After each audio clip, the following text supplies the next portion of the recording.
Come on, you pervert!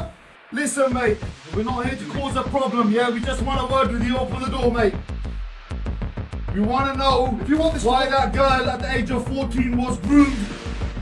Hello, perlokurang apa yang sebagai pi saya sen hak kena channel ke cenga dah ke jingkar parit ke cenga pi baru ke page kena ke video sobha ban ai ke kyrshan ke jong pi dah ke share like but subscribe ya kena ke channel khublei shibun pi baru ke page ya kena ke video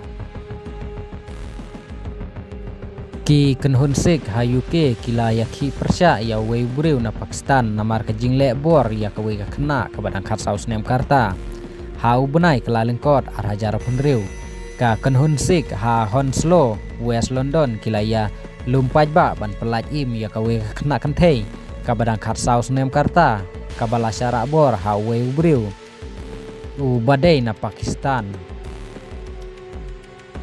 ka jing pelaj im ya ka kena kumba ars patam kibriu na ka khynhun sik kilaya snok tilang ban kir tawir ya kawe kaying ha Hounslow ban dawa pelaj ya ka kena kila pertaru ia ka jingker kuniam ka jongki kum ka jobole so nehal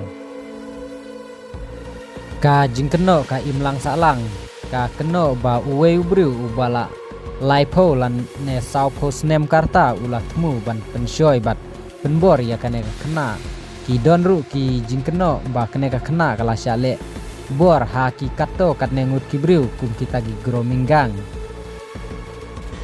ka jing bitar ki paidbah ya ki pulit ki paidbah kila penpau ya ka jing bitar ka bakrau ya ki pulit namar ki keno ba ki pulit kim shamla shimkhie ya ka jing ujor jong ka ying kasem bat kim shamla le wat lada ladep ban ai ya ka jaka ba u nong le kam sniu laburi ya ka teka kena ka jingmi hadin ka jingker tawir bat ka jingyaki ka babun kenta layo ban pelaj im bat IT biang ya ka kena hala ki bahaying hasem ki pulit kila kem ya we ubriu ban thok kit benia halor kene ka kam khublei shibun ya pi barok ki page ya kene ka video insia kendupat next video. Make sure she doesn't come back. That's right. Right? Yes.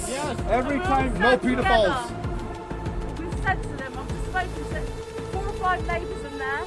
It's been going on for 9 years. He's been bringing young children, not just for this, the first one. It's been going on for 9 years. Young girls, young boys going in and out of that flat. He's been raided for drugs. He's been seen with young boys. We can't let this carry on. Not in our community, not in any community. We stand together united. Yeah. Bully!